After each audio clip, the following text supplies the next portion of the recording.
leadership nggak selalu bisa diajarkan di ruang keras. Tidak selalu bisa di training 3 hari langsung jadi leader. Nggak begitu.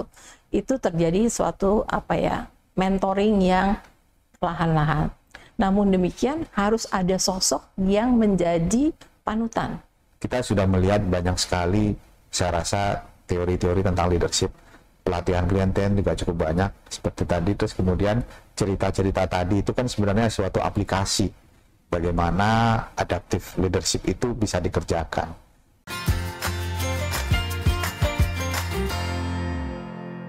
Bismillahirrahmanirrahim. Assalamualaikum warahmatullahi wabarakatuh. Selamat datang di PodCM, podcast Cipto Mangunkusumo, di mana kita tempat untuk berbicara mengenai pendidikan, kedokteran, kesehatan, manajemen, leadership, dan juga perumasakitan. Pada hari ini kita kedatangan tamu yang luar biasa. Ada Profesor Dr. Ratna Sitompul, PhD, spesialis mata konsultan, dan juga ada tamu Dr. Agus, sebentar namanya panjang, Agus Rizal Ardi Haryandi Hamid, PhD, dokter spesialis urologi konsultan. Selamat datang, Prof. Ratna. Terima kasih, Dr. Agus Rizal Ardi. Pada hari ini kita mau bincang-bincang sedikit nih, Prof, mengenai adaptive leadership. Nah, saya bacakan dulu ya ini ya CV-nya ya, Prof, ini karena panjang-panjang nih CV-nya nih.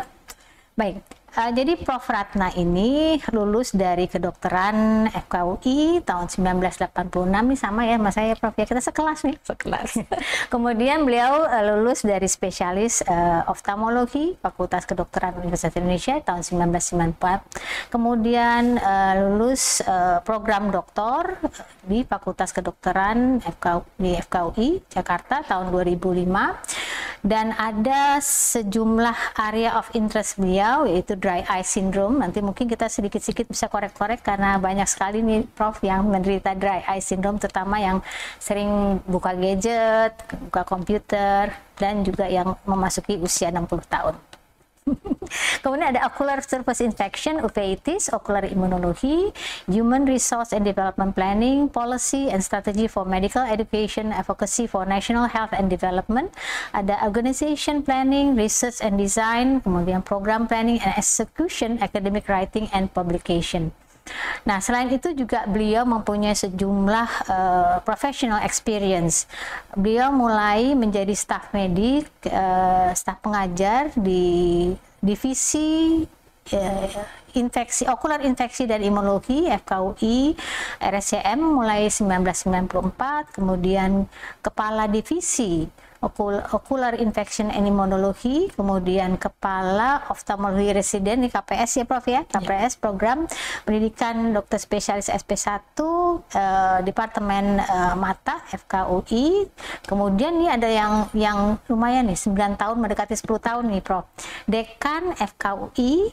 Kemudian dari tahun 2008 sampai 2017, kemudian Chief Director of Semiotropical Medicine ya, Tropical Medicine Regional Center of Community Nutrition Indonesia 2009 sampai 2011, Chief for Indonesian Association of Medical Education Institute atau AIPKI 2011 sampai 2013, Country Member Association of Academic Health Center Regional 2011 sampai 2018.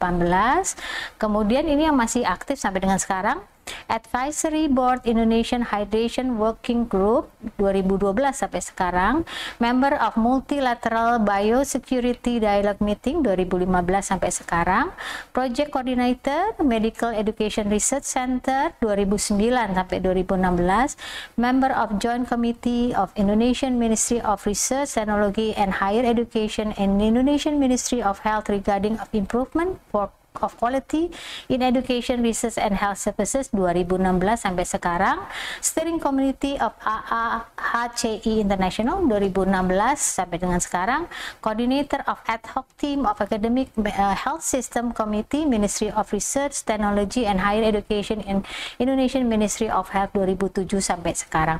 Nah, kalau segini banyaknya experience-nya, pasti leadership-nya sudah banyak di pelatihan dan dilatihkan dan berpraktek, luar biasa. Jadi cocok banget nih pembicaraan kita, ya, Prof, ya. Nah, Saya memperkenalkan Dr. Agus. Dr. Agus atau Dr. Rizal ya dok ya? Dr. Rizal. Dr. Rizal. Dr. Rizal ini education-nya lulus dokter di tahun 2001. Kita di mana ya Pak? 2001. Oke, urologi trainee 2008, kemudian doktor di Red Hood University Nijmegen Medical Center Netherlands 2016, kemudian uro-onkologis konsultannya 2018. Nah, sekarang experience-nya medical staff sejak 2008 sampai sekarang, editor board member 2020 sampai sekarang, SIU Innovator Committee 2020 sampai sekarang, Secretary of Medical Technology Cluster 2020 sampai sekarang, National Representative Asian Oncology Society 2019 sampai sekarang, Editor in Chief Medical Journal of Indonesia 2017 sampai sekarang, Vice Director Research Biobank of Faculty of Medicine University of Indonesia Dr. Cipta Mangunkusumo dari 2017 sampai sekarang, dan General Secretary Indonesian Urology Association 2017-2020. Nah, kalau kita bicara segini nih, dua tamu kita yang luar biasa, kayaknya saya bisa pensiun jadi moderator. Bercanda aja supaya kita lebih enak diskusinya ya Prof ya, Dr. Agus ya. Jadi topik kita hari ini dok ingin membicarakan mengenai adaptive leadership. Nah, sebenarnya kita ketahui bahwa sebelum pandemi saja kita sudah banyak dipicu oleh perubahan. Kalau kita ingat disruptif, yang mulai banyak sekali anjungan ATM, nggak ada lagi tuh teller di bank. Kemudian kita juga yang sangat kerasa adalah Kodak mulai hilang, Fuji Color udah mulai hilang karena kita udah mulai digital dan handphone kita sudah mulai. Nah, Grab, apalagi pokoknya kita dengan mudah sekali. Nah, sehingga kita nggak perlu lagi punya mobil ya. Cukup telepon Grab dijemput, itu jadi berubah sekali. Nah, perubahan ini tentunya menimbulkan gejolak, baik untuk organisasi, bisnis terutama, tapi tidak memungkiri juga institusi atau organisasi pendidikan. Dengan adanya mahasiswa yang milenial, gitu satu tantangan juga kan. Kemudian juga ada ketidakpastian, ada kompleksiti dan ambigu. Ya, kok kita kenal sebagai VUCA nih. Nah, tentu dalam menghadapi VUCA kita mesti gesit nih. Gesit berarti kata agile. Harus bisa melakukan perubahan gitu kan. Sehingga, dan ini untuk melakukan perubahan-perubahan itu tentu kita harus menciptakan pemimpin-pemimpin yang adaptif.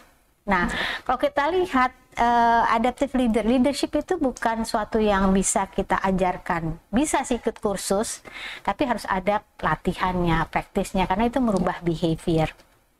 Nah, kalau demikian tentu apalagi era adaptasi baru dengan adanya COVID ini berubah sekali nih Prof. Bagaimana kita melayani pasien ya, sekarang biasanya kita datang bisa kerumunan satu ruangan, sekarang pakai online. Kok bisa satu-satu di ruang, nggak boleh lebih daripada 3 orang dan seterusnya dan seterusnya. Nah Prof, menurut Prof tuh adaptive leadership by practical approach itu bagaimana untuk melakukan solving isu-isu yang tadi kita sampaikan? Ya, terima kasih Dr. Ria, dan terima kasih telah mengundang saya dan Dr. Rizal untuk ikut ambil bagian dalam iPod RSM ini. Tentu saja dari masa ke masa leadership itu berubah ya, macam-macam namanya, dan menurut pendapat saya memang sebetulnya dari masa ke masa tersebut selalu saja terjadi perubahan, baik yang disruptif maupun yang tidak disruptif. Tetapi sebagian besar leadership yang adaptif itu adalah suatu model leadership di mana leadernya itu mendorong untuk terjadinya suatu perubahan. Dan perubahan itu didorong dengan cara agar followersnya ataupun staffnya ataupun organisasinya itu bisa mengikuti perubahan tersebut, namun tidak merupakan sebuah komando, tetapi followers ataupun staff ataupun organisasi yang akan kita rubah itu mencari jalannya sendiri untuk berubah. Dalam arti kata dia yang mencari solusi dan dia yang bisa mengatakan kepada kita sebaiknya perubahannya seperti ini. Karena tidak seluruh leader itu memahami dari A sampai Z seluruh organisasinya. Dan untuk menggerakkan organisasi tersebut, nggak mungkin selalu harus leader yang turun sampai ke bawah. Jadi harus ada leveling di dalam leadership itu yang menyebabkan terjadinya perubahan. Nah, kemudian perubahan itu juga menyebabkan sumber daya manusia yang kita rubah itu menjadi sumber daya manusia yang tahan ataupun pandai mensiasati perubahan, namun juga dia sambil berubah bisa melakukan perbaikan-perbaikan di kemudian hari. Jadi menurut pendapat saya itu adalah adaptive leadership. Namun adaptive leadership ini tidak hanya pada individu. Perubahan tersebut harus terjadi pada individu, pada organisasi, pada community, dan juga pada masyarakat sosialnya. Jadi kalau kita perhatikan itu kelihatannya suatu perubahan yang cukup komprehensif ya. Tapi dari seluruh intinya ada leader yang harus berubah, ada followers yang bisa mengikuti, tetapi juga dia sendiri sebuah organisasi yang tahan terhadap, yang pandai, kalau saya bilang bukan tahan ya, yang pandai mensiasati perubahan sambil juga mendorong adanya perkembangan-perkembangan. Ya, jadi kalau tadi Prof bicarakan perubahan, berarti ada suatu yang dirasakan gap ya, Prof ya. Jadi sebagai leader dia bisa melakukan observasi bahwa ada gap yang harus kita isi. Ya. Nah, dalam gap itu diperlukan suatu perubahan tentunya ya. Ya. Jadi masuklah ke situ. Nah, tadi Prof juga menyampaikan bahwa harus bisa mengajak followers, berarti itu adalah keterampilan untuk berkomunikasi, memotivasi, begitu itu masuk ya.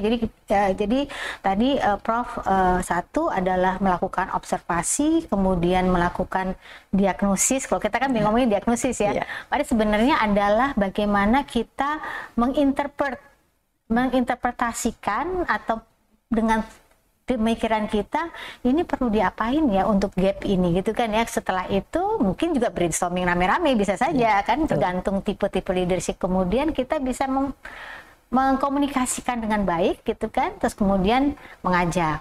Tapi yang terpenting tadi Prof sampaikan adalah sebenarnya adaptive leader itu bukan saja mengidentifikasi perubahan atau menerima tantangan bahwa itu ada perubahan, tapi sebenarnya adalah bagaimana mencari mensiasati, istilahnya Prof, solve the problem.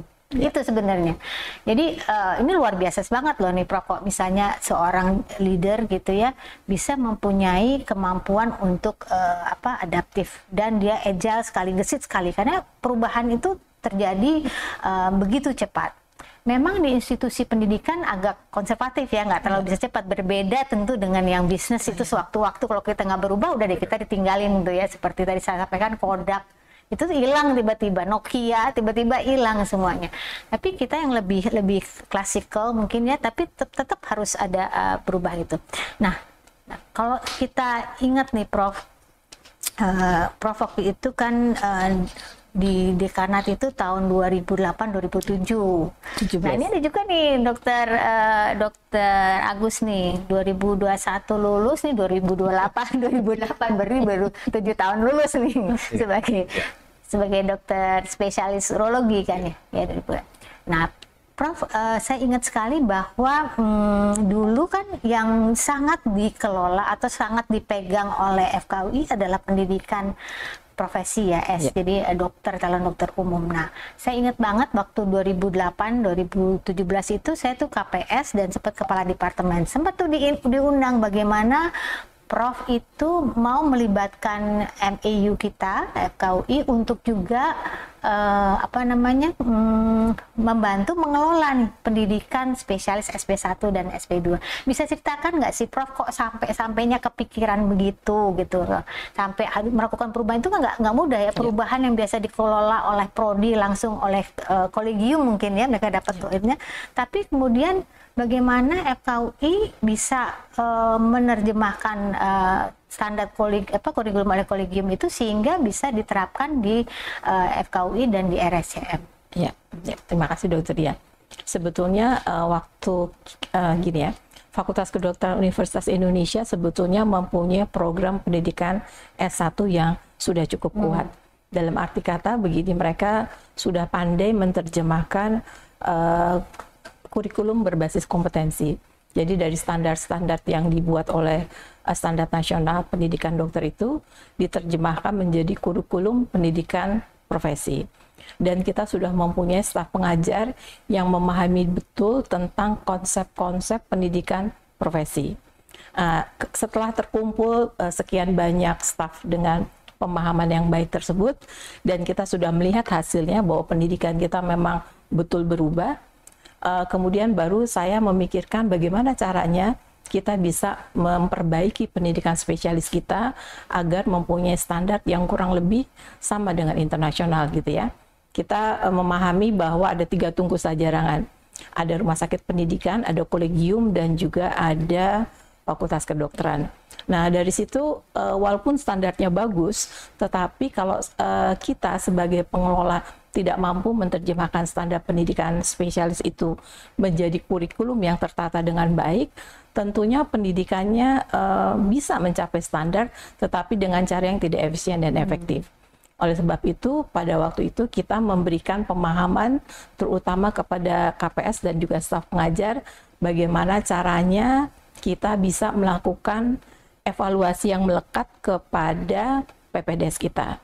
Mengapa itu harus dikerjakan? Karena pada waktu itu kita berpikir walaupun Rumah Sakit Pendidikan Cipto Mangunkusumo ini adalah rumah sakit pendidikan utama, kita tentu menginginkan PPDS kita mengambil mengambil pelajaran yang baik saat dia belajar di rumah sakit pendidikan itu. Nah, sehingga apa yang baik? Yang baik itu adalah pertama mengutamakan keselamatan pasien. Itu udah di mana-mana seluruh dunia begitu. Artinya sudah merupakan suatu kebutuhan utama. Kemudian yang kedua yang juga sangat penting adalah menjamin mutu pelayanan yang diberikan oleh staf pengajar dan juga oleh PPDS. Kedua hal itulah yang pada waktu itu betul-betul saya pegang sebagai kunci utama untuk memperbaiki pendidikan SP1. Nah, kita membantu dari Fakultas Kedokteran dan MEU membantu teman-teman untuk pandai menerjemahkan dari standar pendidikan menjadi kurikulum. Dari kurikulum bagaimana implementasinya dalam keadaan sehari-hari dan bagaimana pendidikan kita itu tidak kompromi dengan kualitas pelayanan dan keselamatan pasien. Oleh sebab itu, yang paling penting dari itu semua adalah bagaimana agar pelayanan yang diberikan oleh PPDS itu bisa terkontrol dengan baik oleh staf pengajar. Nah, ini sebetulnya suatu perubahan yang sangat mendasar dan sangat berat dan sangat kompleks. Tetapi pada waktu itu saya memahami bahwa staf pengajar FKUI RSCM itu mempunyai suatu karakter yang menurut saya sangat baik, yaitu mereka senang di-challenge. Kita bilang tujuan kita adalah ini dan ini susah. Waktu dibilang susah, mereka mempunyai mempunyai motivasi untuk mencapai hal tersebut. Belum ada orang Indonesia atau fakultas kedokteran yang mengerjakan, terutama untuk spesialis. Ke situ kita pergi, setuju nggak? Alasannya begini dan begitu, dan mereka memahaminya dengan baik. Nah, bergulirlah suatu perubahan tersebut. Dan perubahan ini tidak hanya terjadi di fakultas di FKUI, tetapi pada saat itu Rumah Sakit Cipto Mangunkusumo pun sedang berubah, di mana Rumah Sakit Cipto memang mulai menyadari bahwa pendidikan ini bisa mempunyai efek pada pelayanan dan mutu pelayanan. Sehingga pada saat Rumah Sakit Cipto berubah, kita ingin berubah dan kita bisa menemukan titik temunya, yaitu adalah di rumah sakit ini harus ada seseorang yang mempunyai kendali untuk pendidikan. Karena kalau nggak terkendali, hanya ada kepala departemen ataupun KPS, itu mungkin nggak begitu nyambung dengan cita-cita atau visi misi dari RSCM.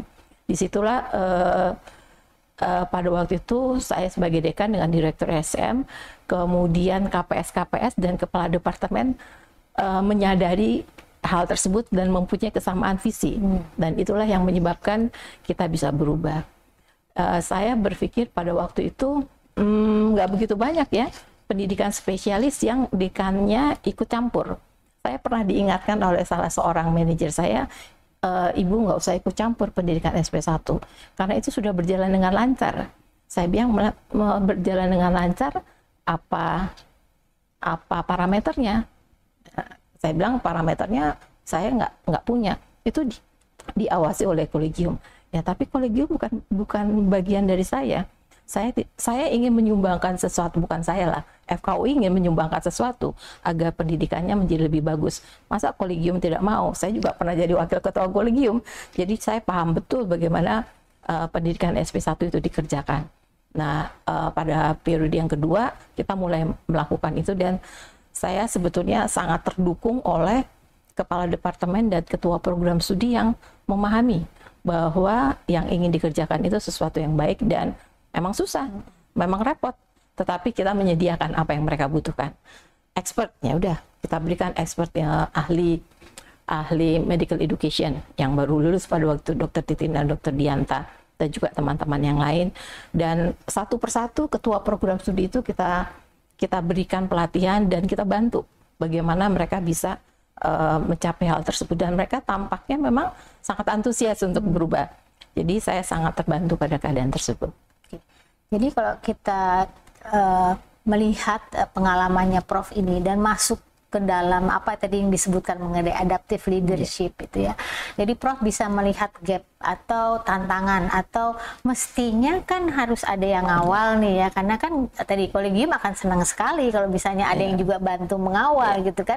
Nah kemudian ada yang komunikasi tadi, ngajaknya tadi bisa menyampaikan visinya kepada direktur RSCM, kemudian kepala departemen, ketua program studi, kemudian memfasilitasi ahli-ahlinya.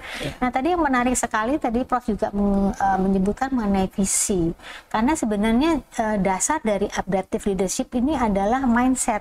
Ya.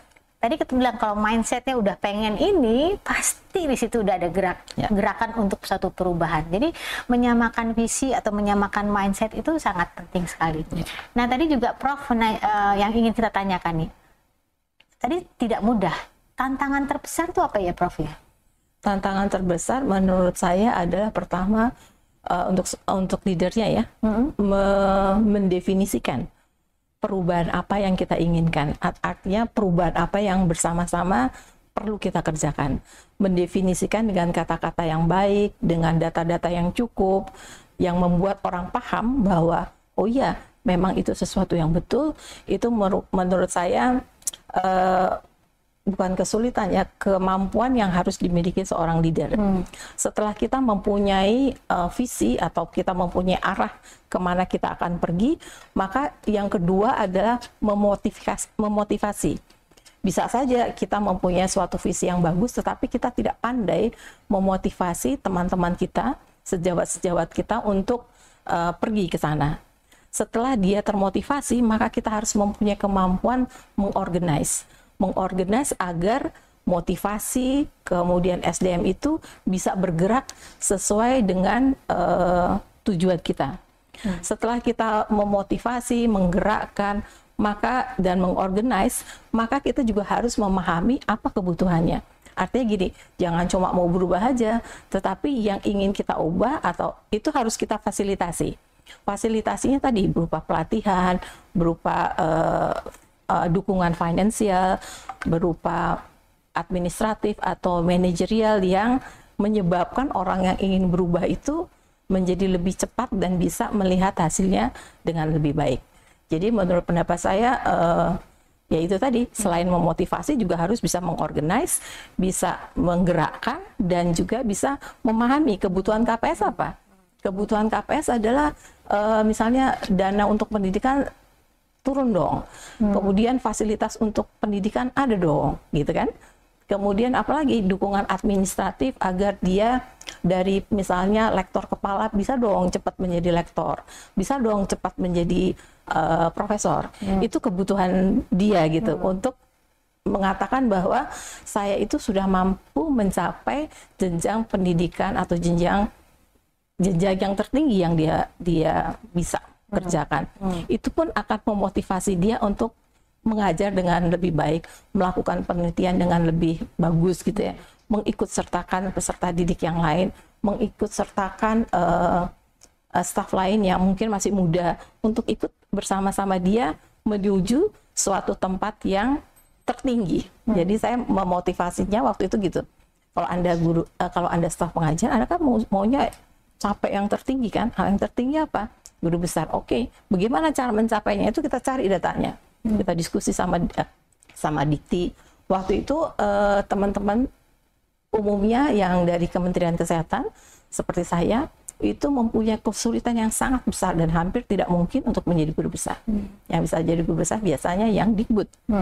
Tapi kita berkali-kali berdiskusi dengan Dikbud mengatakan nggak bisa, pendidikan kedokteran nggak pakai dokter yang mengajarkan, itu impossible gitu kan. Tetapi kita harus memberikan penghargaan dong untuk yang mengajar ini.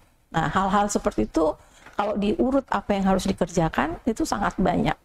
Nah, tentu saja sebagai leader dengan 2 tangan, 2 kaki, 1 kepala, kita tidak bisa mengerjakan semuanya dengan baik. Nah, waktu kita mempunyai visi-visi tersebut, kita harus merekrut jenderal-jenderal, istilah saya. Jenderal-jenderal itu adalah bukan staf dia, orang yang pandai menerjemahkan dan mengimplementasikan apa yang kita pikirkan. Nah, saya waktu itu memilih staf-staf yang usianya jauh lebih muda sehingga mempunyai energi dengan lebih kuat dan mempunyai kemampuan komunikasi yang mungkin jauh lebih baik dari saya.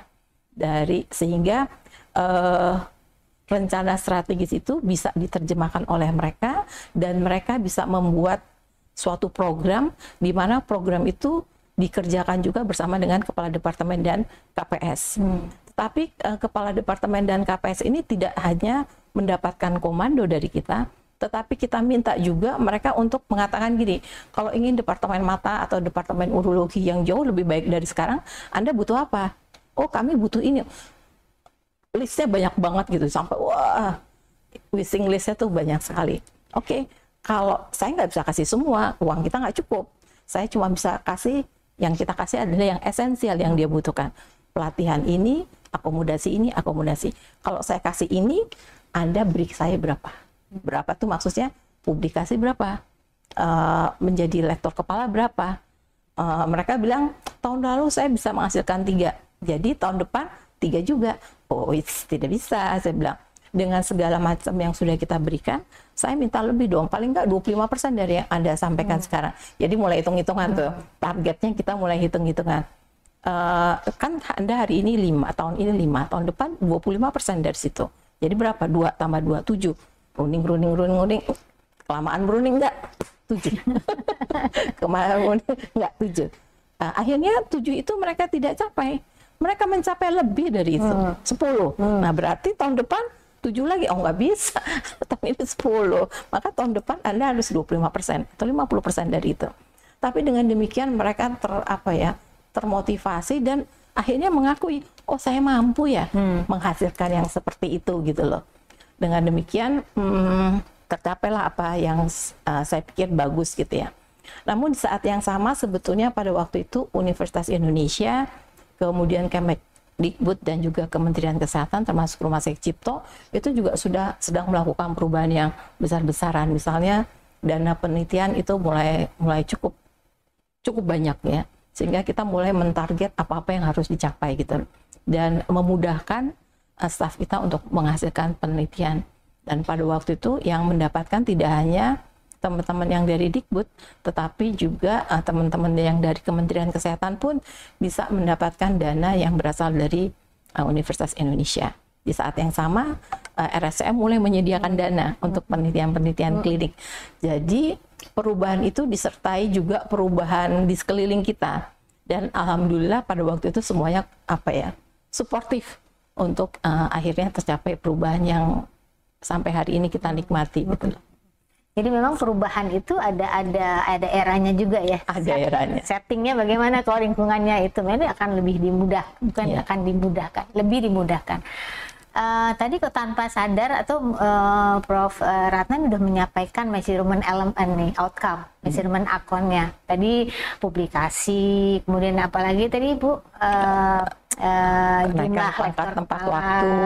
Kenaikan pangkat tepat waktu. Itu sebetulnya adalah measurement outcome yang diinginkan dari suatu perubahan ya tadi ya Prof ya. Nah kalau misalnya saya ingat banget bahwa saya termasuk angkatan yang pertama yang diajarkan mengenai clinical teacher sama evidence based medicine tuh. Nah Kemudian di era ketika RSCM mulai adanya standar akreditasi, kalau nggak salah JCI yang ke 2016 apa ya, kita mulai menentukan level pendidik. Ya. Pendidik 1, pendidik 2, pendidik 3 ya, Ya. Prof ya.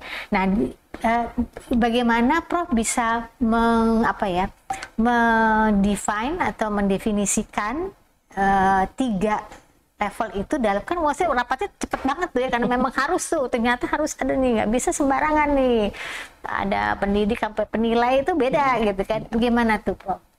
Jadi sebetulnya kalau di dunia pendidikan hal-hal tersebut sudah ada ya, tetapi spesifik untuk pendidikan gitu loh, tidak terlalu spesifik untuk pendidikan klinik. Nah, kemudian kita mengatakan bahwa pendidikan akademik ya kurang lebih hampir sama lah dengan pendidikan klinik, di mana di pendidikan klinik itu harus juga ada yang membimbing, yang melakukan evaluasi, baik itu di di pelayanan poliklinik maupun di kamar operasi gitu ya. Jadi dengan tidak terlalu sulit, akhirnya kita memutuskan ya memang di pendidikan klinik pun hal tersebut harus ada. Misalnya tentang evaluasi Dokter Rizal, evaluasi staf pengajar di kamar operasi misalnya, yang harus ada di sampingnya, yang 5 menit harus bisa sampai gitu ya, supervisi. Itu kurang lebih sesuai dengan pendidikan akademik gitu loh. Jadi menurut pendapat saya, bagaimana kalau saya tidak bisa memutuskan pada waktu itu, karena menurut saya, ya saya harus dibantu oleh teman-teman yang memang ahli di bidang medical education. Dan mereka yang memikirkan gitu, oh bisa begini Bu, caranya begini, definisinya begini, dan itu sesuai dengan pendidikan.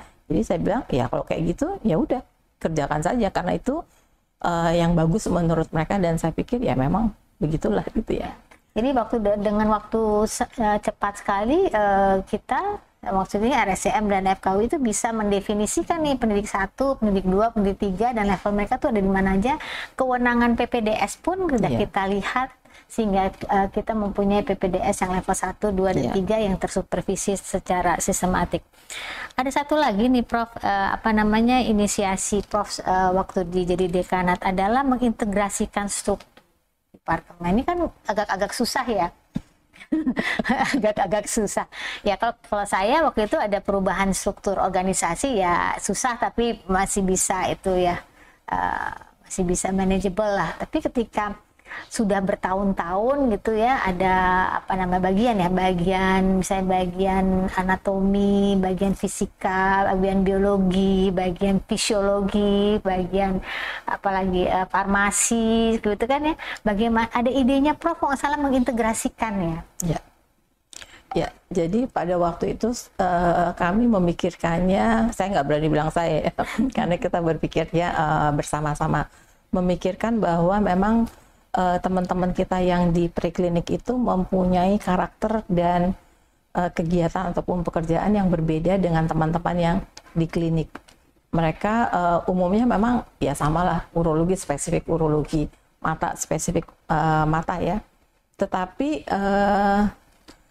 kalau kita menyatukan mereka bersama, kemudian membuat sebuah perencanaan ingin menghasilkan sesuatu yang merupakan sumbangan pemikiran dari anatomi, histologi, tentu itu sangat bagus sekali. Itu yang pertama.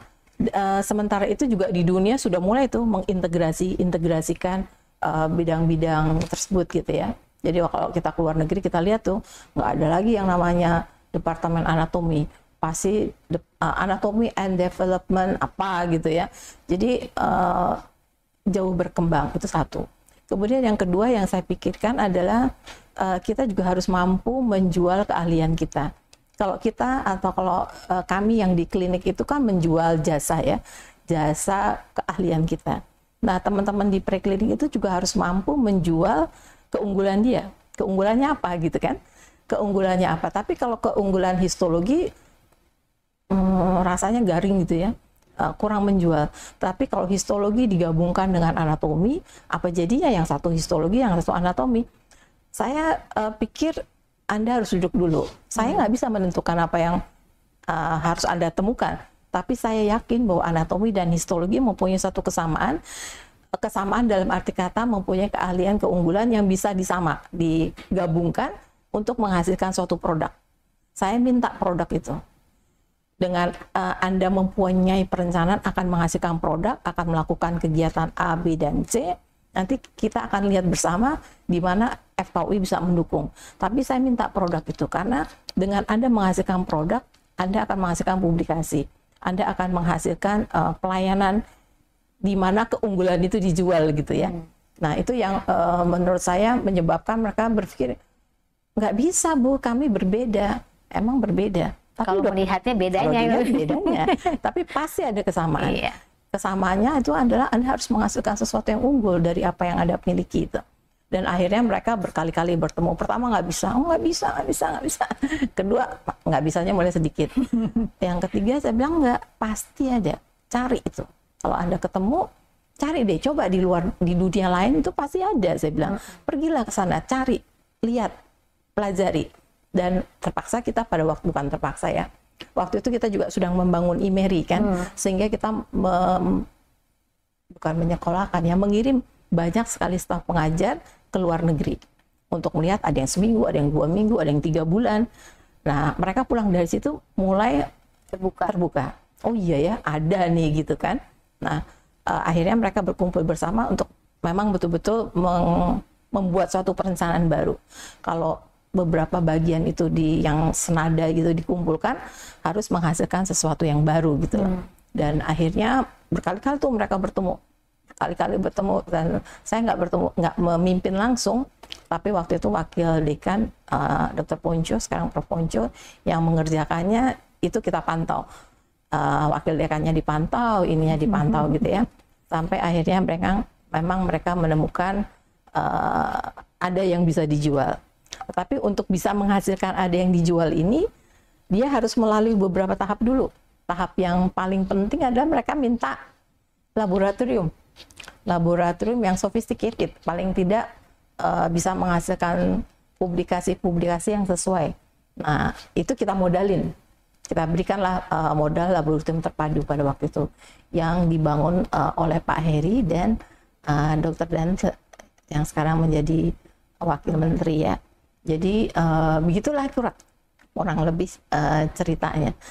Namun demikian saya berharap orang-orang atau teman-teman kita yang terlibat di dalam berbagai kegiatan perubahan tersebut juga membawa pelajaran bahwa berubah itu bisa, berubah itu sulit.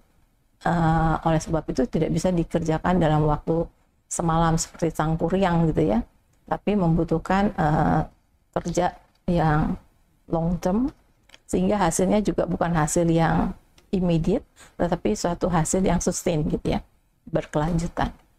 Gitu kira-kira. Ini contohnya udah paket lengkap untuk leader, seorang leader. Karena tadi disebutkan oleh Prof. Ratna bahwa dalam proses leader itu ada satu adalah untuk melakukan penggalian. Kemudian ada alignment. Ini harus alignment nih semua nih. Habis alignment terus juga ada misalnya ada renewal organisasi. Nah, supaya itu selalu berkembang gitu ya. Tentunya adaptive leadership ini juga harus mempunyai kiat-kiat untuk inovasi. Inovasi tadi tuh bagaimana membuat lab terpadu, itu kan semua produk-produk yang mungkin tanpa sadar gitu kan, pluk ada tuh mereka bilang, tapi kalau kita buka secara garis besar, ini sudah terjadi loh, di sini terjadi adanya alignment organisasi, kemudian ada cara executionnya, kemudian ada renewal organisasi, ada inovasi yang terjadi dalam proses itu. Ini keren banget gitu ya. Nah mungkin terakhir nih, kita juga ada satu lagi inisiasi yang baru nih. Adalah buka mata, buka hati. Betul ya, Prof ya? Buka mata, buka hati ini sebenarnya apa, Prof? Nanti ditambahkan ya, Dr. Rizal ya. Sebetulnya bagaimana ya? Buka mata, buka hati ini tercetus dari kekhawatiran kita setelah terjadinya COVID. Setelah terjadi COVID itu kan memang betul-betul terjadi perubahan besar-besaran yang ya mengganggu atau disruptif di berbagai sendi kehidupan kita. Itu yang pertama. Jadi pokoknya udah pastilah terjadi perubahan yang besar. Yang kedua, saya melihat bahwa seberapa berat, seberapa besar pun perubahan yang terjadi pada dunia pendidikan, dunia kesehatan, ekonomi, dan sebagainya, ada satu hal yang tidak berubah dari masa ke masa. Dari zaman Hippocrates sampai sekarang itu tidak berubah. Apakah yang tidak berubah itu? Bahwa kalau kita ingin memberikan pelayanan kesehatan kepada pasien, maka udah pasti pasiennya menginginkan pelayanan kesehatan yang terbaik. Dia nggak mau setengah-setengah. Dia mau yang memberikan pelayanan pada dia itu orang yang kompeten. Itu satu. Yang kedua, dia ingin dilayani dengan hati.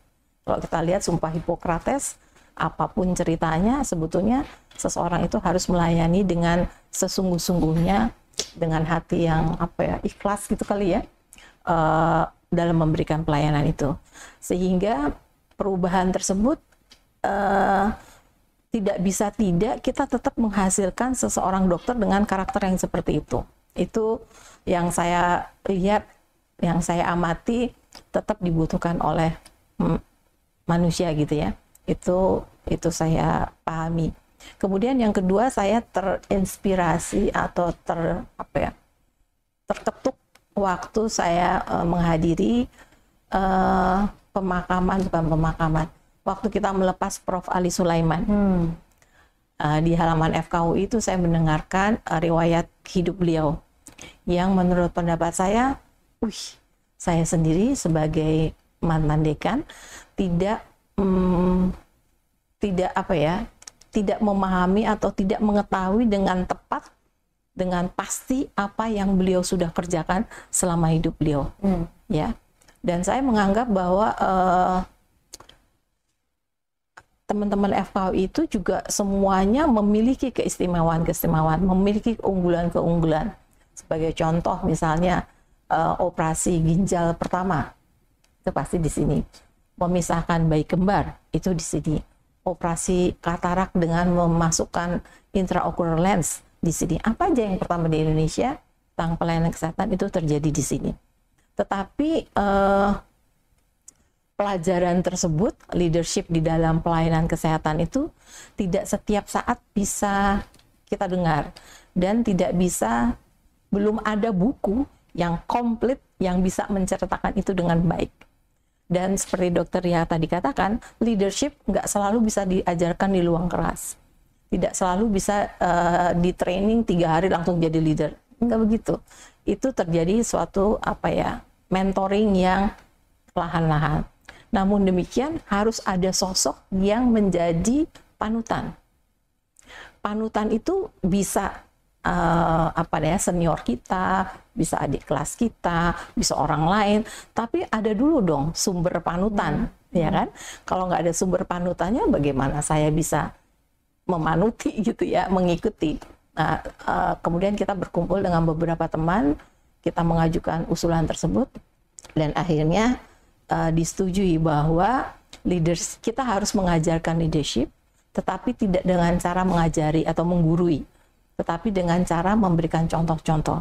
Dan oleh sebab itu kita harus pilih tuh mana yang akan kita jadikan panutan. Dan kami berharap bahwa dengan program ini dokter itu bisa terbuka matanya bahwa untuk menghasilkan pelayanan kesehatan yang seperti ini sekarang dimiliki RSCM atau dimiliki Indonesia, udah banyak tuh cerita sejarahnya. Bagaimana teman-teman kita melopori perubahan tersebut yang bisa mereka rujuk gitu ya. Dan yang kedua adalah sebagian besar perubahan tersebut terjadi karena staf pengajar itu mempunyai jiwa humanisme, jiwa kemanusiaan yang kental gitu ya. Tapi tidak bisa setiap saat terlihat dengan baik. Mesti dilihat dulu pekerjaan apa yang udah dia kerjakan, baru kita bisa melihat, wih, benar-benar menggetarkan gitu ya.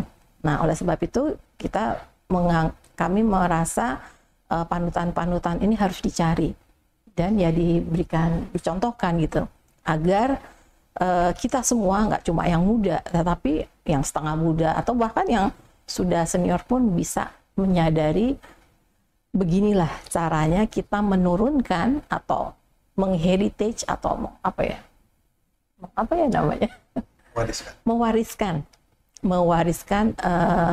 keunggulan, mewariskan jiwa kemanusiaan agar pelayanan kesehatan, pendidikan kedokteran kita tetap menuju sesuatu yang baik apapun perubahan yang terjadi di sekeliling kita. Jadi ini adalah satu program tadi ya, program yang akan seminggu sekali, 2 minggu sekali mungkin, atau dokter Gus? Terima kasih dokter Ria. Ya, program ini memang kita mulai waktu itu berdiskusi mengenai apa sih yang dibutuhkan bagi generasi muda gitu ya. Tentu masukan tadi kalau kita lihat cerita dari Prof. Ratna yang amazing gitu ya. Saya rasa kalau kita wawancara dokter Ria juga sama. Kita akan mendapatkan cerita yang sangat unik. Dan di dalam waktu itu kita berdiskusi bahwa kalau generasi muda ini tentu tadi dengan era disrupsi tadi, bahwa kita juga melihat banyak sekali podcast-podcast yang cerita tentang teori kepemimpinan, adaptif teori segala macam, dan seringkali bagi kami terutama yang maaf kita bilang generasi muda gitu ya, kalau terlalu banyak teori juga akhirnya kita kesulitan, karena yang paling penting tadi adalah bagaimana kita bisa mengaplikasikan. Tapi kita juga berpikir bagaimana bisa mendapat ilmu itu menjadi lebih cepat, karena pasti juga bahwa dengan belajar sejarah, dengan belajar dari yang sudah pernah dilalui oleh pengalaman tadi, itu akan lebih mempercepat. Dan kita berharap bahwa dengan kita belajar lebih cepat, itu juga perubahan, karena tadi disrupsi ini kan semakin cepat, dan kita tentu akan diminta, akan dituntut tanda kutip untuk berubah lebih cepat. Nah, sehingga program tadi ya kita berharap tentu kita punya program untuk program ini rutin ya dok. Dan kembali lagi bahwa tujuannya adalah kembali lagi karena istilah disruptif tadi memang harus sedikit berbeda dibandingkan yang lain. Karena kalau tidak ya tentu kembali lagi keinginan kita supaya ada follower yang mengikuti itu juga bertambah ya, itu sehingga kita membuat model yang berbeda. Cerita-cerita Amaze tadi yang mencerminkan tentang kepemimpinan itu ternyata dari beberapa pengalaman yang kita sudah wawancara, bahwa ternyata prinsip-prinsip kepemimpinan apapun mungkin namanya, mau nanti adaptif, nanti mungkin ke depannya ada lagi, ada prinsip-prinsip dasar yang seperti tadi humanisme, tentang value, itu yang tidak kita lihat kalau kita mendengar suatu cerita bukan ya, podcast motivasi atau apa, mungkin pengalaman juga ikut leadership tidak keluar. Tadi cerita dari Prof. Ratna yang baru saja kita sudah bisa melihat gitu ya, bahwa banyak sekali value, bahwa tidak hanya sekedar tadi bahwa melihat suatu keinginan perubahan, tapi ada sisi humanismenya yang ini bisa berbeda di antara pembicara-pembicara atau narasumber-narasumber yang akan kita undang. Nah, tentu memang nanti narasumber yang kita undang adalah memang yang tentu disepakati bersama, dan kembali lagi tentu karena kami yang generasi muda tentu akan dibimbing oleh nanti dengan saya nggak bilang generasi tua, tapi generasi yang lebih banyak pengalamannya dan bisa bersama-sama itu tadi mencari value-nya itu dok. Jadi ini yang membuat podcast kita berbeda dibandingkan dengan podcast yang lain.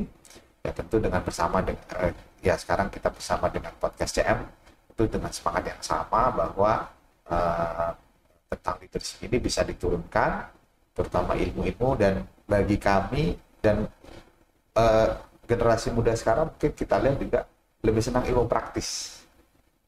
Jadi kita lihat, oh ya ini udah pernah dikerjakan nih, oh ya udah idenya begini, dan justru kita berharap dari nanti ide-ide yang tidak sengaja tadi mungkin dipikirkan oleh para senior kita itu bisa diaplikasikan. Oh iya, dulu udah pernah dikerjakan begini, sekarang kita begini aja. Dan itu kan susah, bahwa ide jenius dari masing-masing narasumber itu yang sering tidak ada itu tertulis di buku atau di podcast yang kita lihat selama ini. Jadi kalau saya tangkap bahwa sebenarnya ingin apa ya, menularkan kali ya, menularkan generasi muda, kalau boleh nggak dibilang generasi muda, adik-adik muda gitu ya, untuk mencari meaningful purpose kali ya. Dan karena kalau kita melakukan ya sekedar ya jadi kepala departemen ya sekedarnya, jadi dekan sekedarnya, jadi direktur sekedarnya, itu kan nggak akan ada leadership yang bagus. Adaptif perubahan itu tidak, kecuali kalau kita mempunyai purpose. Purpose kita apa sih? Nah ini nggak semua orang bisa loh menemukan purpose kita di dunia ini apa. Kebetulan jadi kepala departemen, apa purpose-nya? Kalau nggak ya gitu aja, lewat 3 tahun, 4 tahun selesai, itu nggak ada ceritanya lagi seperti tadi kan, nggak ada cerita-cerita hebat seperti itu. Ada lagi mungkin yang mau ditambahkan Prof dalam buka mata buka hati ini? Sebetulnya ya, selain memang buka mata buka hati itu, kurang lebih kita ingin menggali riwayat hidup atau value-value yang sudah dikerjakan oleh senior kita ya. Tetapi sebetulnya value tersebut tidak hanya hidup di kelompok senior, tetapi staf-staf muda itu juga memiliki hal tersebut. Oleh sebab itu kita tidak hanya mengambil contoh para senior kita, tetapi juga bukan junior ya, staf pengajar yang mungkin belum terlalu lama menjadi staf pengajar, tapi kelihatan bahwa dia itu mempunyai keunggulan, keistimewaan gitu. Nah itu pun masuk ke dalam apa ya, ke dalam hal yang ingin kita tonjolkan. Anda itu nggak perlu tua dulu untuk menjadi contoh. Bahkan pada saat Anda muda pun Anda bisa menjadi contoh. Apa yang dicontohkan? Ya Anda punya keunggulan apa, punya keinginan apa, motivasi apa, nilai apa, value apa yang ingin Anda kerjakan. Mungkin tidak untuk menjadi contoh. Saya sebagai seseorang, apa misalnya seorang dokter mata, saya ingin melakukan ABCD. Ya udah itu kerjakan, tapi setiap Anda mengerjakan sesuatu, mohon mengerjakannya sebaik-baiknya gitu ya. Sehingga apapun yang dihasilkan itu memang merupakan hasil keunggulanmu. Itu yang kita ingin. Jadi nggak cuma yang sudah senior, tapi yang junior pun bisa mengerjakannya. Mengapa? Suatu saat dia akan jadi senior kan? Ya. Akan menjadi senior, dan kalau dia menjadi senior, kita berharap dia senior yang bagus lah gitu kan. Sehingga nanti pun dia akan menghasilkan junior yang bagus. Pada intinya kan dunia itu berputar ya. Itu yang pertama. Yang kedua, misalnya beberapa waktu yang lalu kami mewawancara Profesor Pratiwi, Profesor Samsurizal, Profesor Akmal, yang menurut perkiraan kita nggak setiap tahun dilahirkan orang-orang dengan kualitas yang seperti itu. Dan tentu banyak pelajaran, banyak pengalaman hidup, banyak motivasi dan value yang bisa kita gali dari mereka. Dan mereka umumnya tidak membuat autobiografi, ya kan? Nah, bagaimana kita menurunkan hal itu supaya nggak tersapu oleh massa? Nah, kita bikinlah podcast ini. Harapannya apa ya? Harapannya menjadi contoh ya. Kita juga melakukan wawancara kepada Dokter Diki. Dokter Diki itu melakukan pekerjaan sangat istimewa di Tangga Panda, dan itu menunjukkan bahwa muda pun bisa Anda menghasilkan sesuatu yang hebat. Dan menurut pendapat saya, FKUI dan RSCM itu adalah suatu tempat yang yang subur kalau kita ingin melakukan banyak hal-hal unggul gitu ya. Dan kita memang perlu selalu tumbuh menjadi lebih baik, karena FKUI dan RSCM itu dianggap oleh hampir seluruh Indonesia adalah sumber leader. Jadi kalau Anda nggak bergerak maju, yang belakang juga nggak bergerak. Kalau Anda berlari, yang belakang akan berlari mengejar. Jadi kalau kita ingin Indonesia yang bagus dalam pendidikan dan pelayanan, nggak ada tawaran lagi buat RSM dan FKUI kecuali maju lebih bagus. Walaupun banyak yang mengkritik, FKUI, saya bilang Ya, itu yang mengkritik. Cobalah bikin seperti yang kita buat. Kalau Anda bisa, kita juga akan angkat topi gitu ya. Itu yang menurut saya perlu disadari oleh teman-teman yang hidup dan akan membesarkan FKUI dan RSCM. Karena kedua institusi ini institusi yang sangat penting buat Indonesia. Kemanapun perubahan pendidikan dan pelayanan, mereka pasti melihat kita. Jadi kita nggak bisa duduk-duduk gitu kan.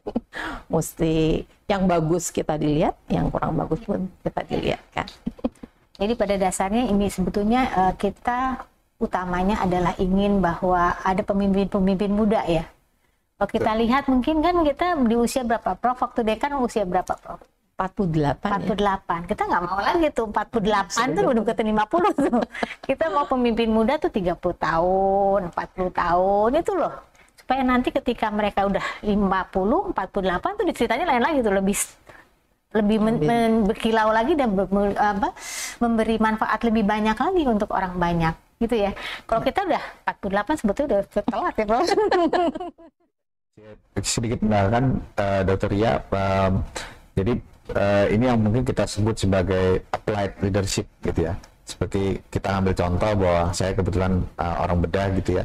Kalau kita baca buku mengenai teknik operasi ABCD, tentu kita akan mencoba, tapi begitu kita kerjakan tanpa suatu bimbingan atau didikan dari guru ataupun senior, itu akan lebih cepat. Dan ini juga menjadi salah satu tujuan kita, karena kita sudah melihat banyak sekali, saya rasa, teori-teori tentang leadership. Pelatihan klien juga cukup banyak seperti tadi. Terus kemudian cerita-cerita tadi itu kan sebenarnya suatu aplikasi bagaimana adaptive leadership itu bisa dikerjakan, sehingga tentu kita harapkan memudahkan teman-teman yang tadi diharapkan seperti Dr. Ria, bahwa pemimpin muda itu bisa lebih cepat bekerja, melakukan perubahan. Tentu dengan contoh-contoh ini bisa memberikan gambaran ya, dan bisa dijadikan contoh dan bisa diserap ilmunya gitu ya dengan podcast yang nanti kita luncurkan. Dan ini juga kembali lagi bahwa kita harapkan perubahan-perubahan yang kita harapkan terjadi di Indonesia mengenai pelayanan kesehatan itu bisa cepat terjadi, dan tentu pelayanan pasiennya akan menjadi lebih baik gitu. Insya Allah ya, semuanya niat baik banget. Mungkin kita kembali lagi ke Prof. Ratna nih. Jadi kan ini salah satu nggak sih buka mata? Baik, Prof, tadi kan banyak sekali disampaikan bahwa sebenarnya ada tokoh, tanda kutip ya, tokoh di dalam hati kita atau dalam diri kita yang sehingga perilaku kepemimpinan itu timbul. Ya kan? Siapa sih Prof yang menginspirasi Prof atau mentornya Prof sampai tadi punya ide-ide seperti itu, atau punya guts, courage untuk melakukan itu gitu lah?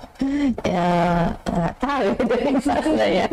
Ya mungkin selama sepanjang perjalanan hidup kita banyak menemukan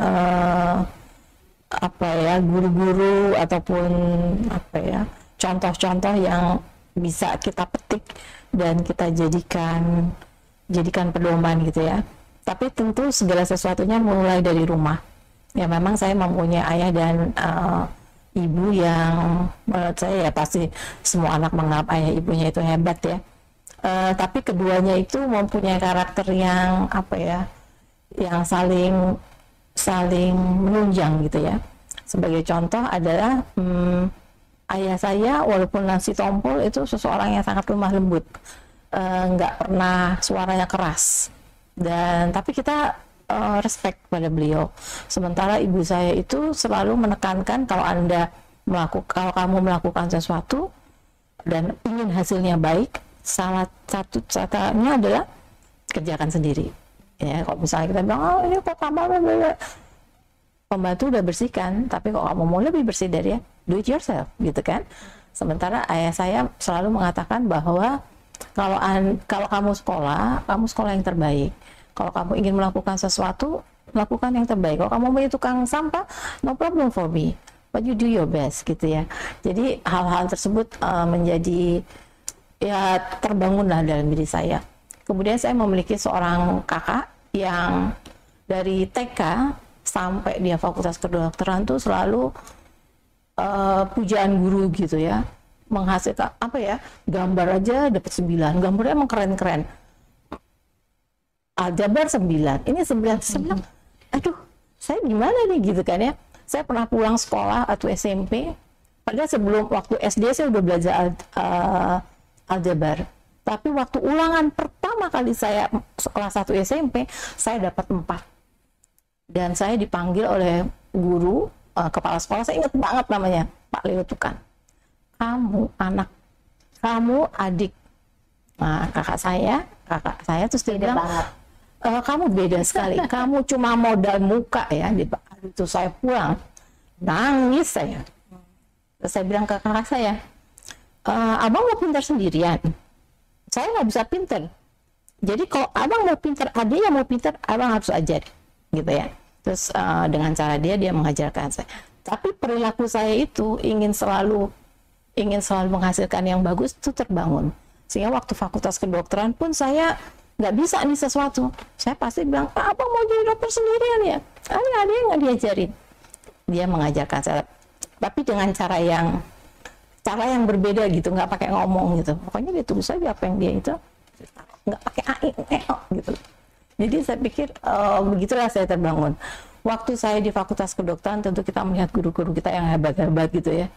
Prof. Istiantoro lewat, wow, ini yang melakukan operasi katarak dengan cepat gitu, keren banget gitu kan. Kita lewat Prof. Patmo, wow, itu yang melakukan operasi bayi kembar siam. Ini yang melakukan operasi ginjal pertama kali. Saya itu seperti ada di film gitu ya, melihat orang hebat berseliweran dan kita bisa mengagumi mereka gitu ya. Dan itu terbangunlah bahwa kalau kamu melakukan sesuatu, do your best gitu ya. Jadi kalau saya ditanya siapa panutan, sepanjang hidup saya memetik panutan-panutan tersebut dan itu menjadi bekal buat saya. Sehingga kalau saya jelek, ya panutan saya yang salah. Kalau saya bagus, panutan saya juga memang memberikan manfaat gitu loh. Jadi sepanjang hidup Anda akan ketemu dengan banyak orang. Setiap orang itu bisa memberikan makna. Ya itulah. Kadang-kadang kalau kita di Fakultas Kedokteran, kita kan kalau ujian pengumuman saya dapat jelek gitu, saya biasanya ngumpet sebentar gitu ya di perpustakaan. Habis itu saya keluar tuh ketemu orang yang enggak aja, entah itu ke tukang apalah, tapi saya ngobrol gitu untuk mengatakan kepada diri saya, you are okay ya, gagal sedikit atau gagal itu nggak apa-apa, tapi mesti bangkit lagi. Tapi bangkit lagi itu dengan melihat contoh bahwa orang lain juga punya struggle masing-masing, nggak cuman kamu aja yang struggle gitu ya. Orang punya struggle masing-masing, jadi ya udah lanjutkan aja hidupnya gitu. Jadi tadi interaksi dengan beberapa tokoh ya, apakah itu orang tua, kakak, apa namanya, panutan senior kita itu membentuk kita, ternyata membentuk kita untuk suatu leader, pemimpin ataupun orang yang lebih baik di bidangnya, kata Bapak ya. Mau pilih apa nggak apa-apa, asal kamu yang terbaik gitu, your best ya. Baik, tidak terasa nih kayaknya itu udah 1,5 jam bincang-bincang, cukup banyak gitu ya. Mungkin closing remarknya nih buat adik-adik kita nih, calon-calon dokter ya, dokter spesialis, dokter umum yang unggul ya, kan kita mau membuatkan produksi dokter-dokter yang unggul, dan tentu kita mengharapkan mereka akan menjadi pemimpin yang efektif, future leader kita. Silakan Prof. Apa Dokter Lisa? Kita selalu mengatakan bahwa orang yang direkrut menjadi mahasiswa FKU itu adalah cream of the cream di seluruh pemuda di Indonesia ya. Menurut saya hal tersebut adalah sangat betul dan sangat benar. Namun demikian dalam perjalanan hidup kita, cream of the cream itu kadang-kadang yang betul-betul menjadi cream of the cream selanjutnya, tapi ada juga yang akhirnya mediocre. Terus ada juga yang akhirnya ya berjalan aja biasa gitu ya. Menurut pendapat saya, cream of the cream itu mestinya mampu diolah agar tetap menjadi cream of the cream. Sekolahannya adalah Fakultas Kedokteran dan Rumah Sakit Pendidikan. karena di sini kita bisa mendapatkan banyak pelajaran. Namun untuk bisa menghasilkan cream of the cream tidak hanya tanggung jawab individu tersebut, tetapi juga merupakan tanggung jawab kita sebagai institusi. Dan setelah dia menjadi cream of the cream, juga merupakan tanggung jawab dari society untuk tetap menjaga cream of the cream tersebut. Nah, di FKUI dan RSCM ini menurut saya adalah sebuah candra di muka ya, bahwa Anda bisa mencapai tujuan tersebut agar jika Anda selalu mengasah tidak hanya otaknya, tetapi juga mengasah hatinya gitu ya.